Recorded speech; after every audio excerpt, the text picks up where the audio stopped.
문해력의 부족, 그건 독서량 문제가 아닙니다. 해석력의 결핍인 거죠. 책은 너무 많이 읽는데 성적은 왜 안 오를까요? 글만 읽고 의미는 못 읽는 겁니다. 문해력이 약한 아이는 글을 못 읽는 게 아니라 맥락을 놓치는 거죠. 인문학은 성적과 관계가 없다고요? 지금 그 말이 바로 문해력 부족의 증거일지 모릅니다. 반갑습니다. 선희쌤의 마음동행입니다.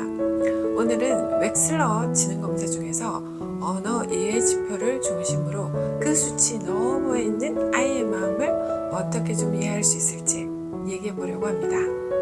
단순한 점수 해석을 넘어서 인문학적 시각에서 접근해 볼 수 있다면 아이의 언어가 가진 진짜 의미를 조금 더 잘 듣고 파악할 수 있을 겁니다. 책은 많이 읽는데 성적은 왜 안 오를까요? 글은 읽는데 왜 내용은 이해하지 못할까? 문해력이 약하다는 건 단지 국어 실력이 부족한 걸까요? 오늘 이 영상을 보신다면 문해력을 어떻게 올릴 수 있을지 도움 되실 것 같아요. 자, 오늘은 되게 귀한 손님 모시고 시작해 볼까 합니다. 제가 소개하는 것보다 소개를 좀 부탁드려 볼까요? 저는 현재 비평문학관 관장으로 재직하고 있고요. 인문학 연구자 이진서라고 합니다. 지역에서 시민들에게 도움이 되는 인문학 프로그램을 주로 기획을 합니다. 특히 청소년들의 인문학 수업, 비평 수업에 대해서 아주 관심이 많은데요. 아이들에게 실질적으로 도움이 될 수 있는 읽기, 쓰기 프로그램을 만들어서 저희 문학관 비평학교에서 실제로 수업도 하고 있습니다. 네, 좋습니다. 너무 자세하게 설명을 해주셨고요. 요즘 이제 그 교육계에서 문해력 굉장히 좀 유명하기도 하고 중요한 이슈가 되고 있는데요. 정말 많이 들리잖아요. 정작 근데 이 의미를 정확하게 아시는 분들이 별로 없을 것 같아요. 인문학의 문해력, 그 본질은 뭐라고 생각하실까요? 전통적인 문해력의 개념은 아무래도 읽고 쓰는 힘을 의미할 거예요. 그런데 지금은 단순히 글자를 읽고 쓸 수 있는 능력만을 문해력이라고 보지 않아요. 사실 이건 매우 중요한 얘기인데요. 특정 텍스트에 대해서 비판적으로 해석하고 활용하는 능력으로까지 나아가야 합니다. 이 해석과 활용 능력으로서의 문해력이 왜 중요하냐면 이러한 능력을 통해서 우리는 세계를 이해하고 서로 소통하고 공감하기 때문입니다. 지금의 문해력은 소통 능력, 공감 능력과 매우 결부되어 있어요. 문해력은 단순하게 글을 읽어내는 힘이 아니라 이 과정을 통해서 새로운 의미를 생성해내는 힘이기도 합니다. 네, 설명을 굉장히 참 잘해주셨는데요. 문해력이라는 거를 이제 인문학하고 한번 연결해 보셨잖아요. 실생활에서. 일반적으로 독서 교육하고 이게 어떤 차이가 있는지 좀 알려주실 수 있을까요? 인문학 수업이 지금 말씀하시는 일반적인 독서 교육과 보여지는 모습에서는 큰 차이가 느껴지지 않을 수도 있어요. 둘 다 텍스트를 읽고 쓰는 과정이 포함되어 있으니까요. 보통의 경우 일반적인 독서 수업은 내용 파악이 우선입니다. 해당 텍스트에서 정보를 뽑아내는 게 읽기의 목표죠. 그런데 인문학적 문해력을 키우기 위한 공부는 그것에 한정되지 않아요. 텍스트에 대한 해석, 비평, 의미 생성으로 나가야 하기 때문입니다. 지식은 어떤 것을 알게 하는 것으로 끝나지 않습니다. 삶의 태도, 가치관을 형성합니다.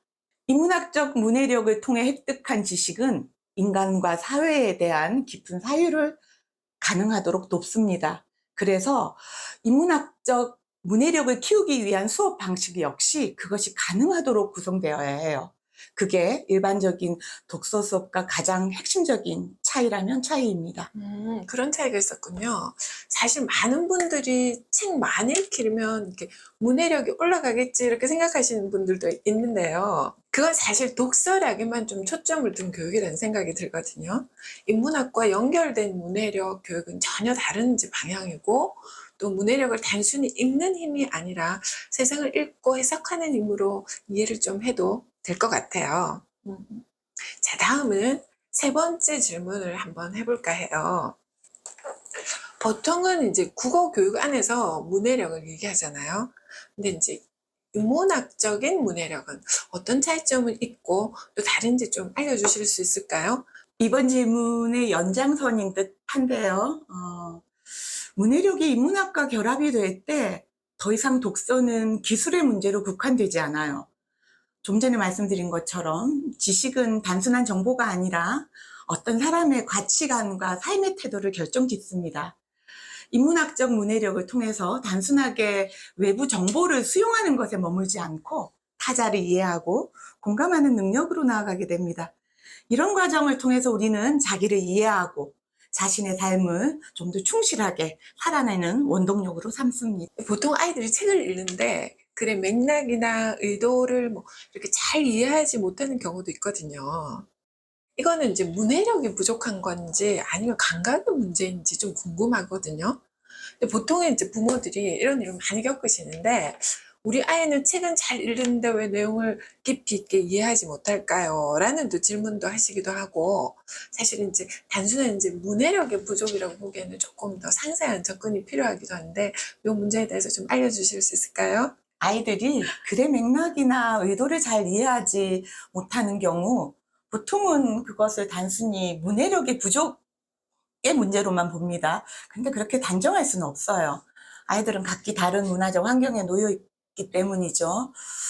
제가 생각했을 때는 감각의 문제를 포함해서 인지적이고 정서적인 요인들이 복합적으로 얽혀있지 않나 싶어요.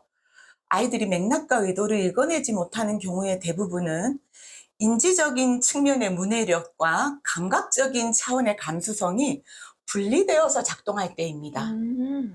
아이들의 독서 활동은 단순히 읽기 기술을 배우는 것에 그치지 않고 읽기 감각을 기르는 인문적 체험, 인문적 경험이 되어야 하는 이유입니다. 사실 이 둘은 분리되어서는 안 되는 거죠. 이해력의 양날개에 해당합니다. 제가 하고 있는 비평 수업을 잠시 예로 든다면 텍스트를 읽히고 단순하게 어떤 사실적 내용만을 확인하기보다는 책 속에 있는 인물이 어떤 감정을 느꼈을지를 아이들에게 직접 물어요. 그리고 그 감정을 내가 느낀다면 나는 어떻게 행동할까, 이런 것들을 동시에 묻습니다.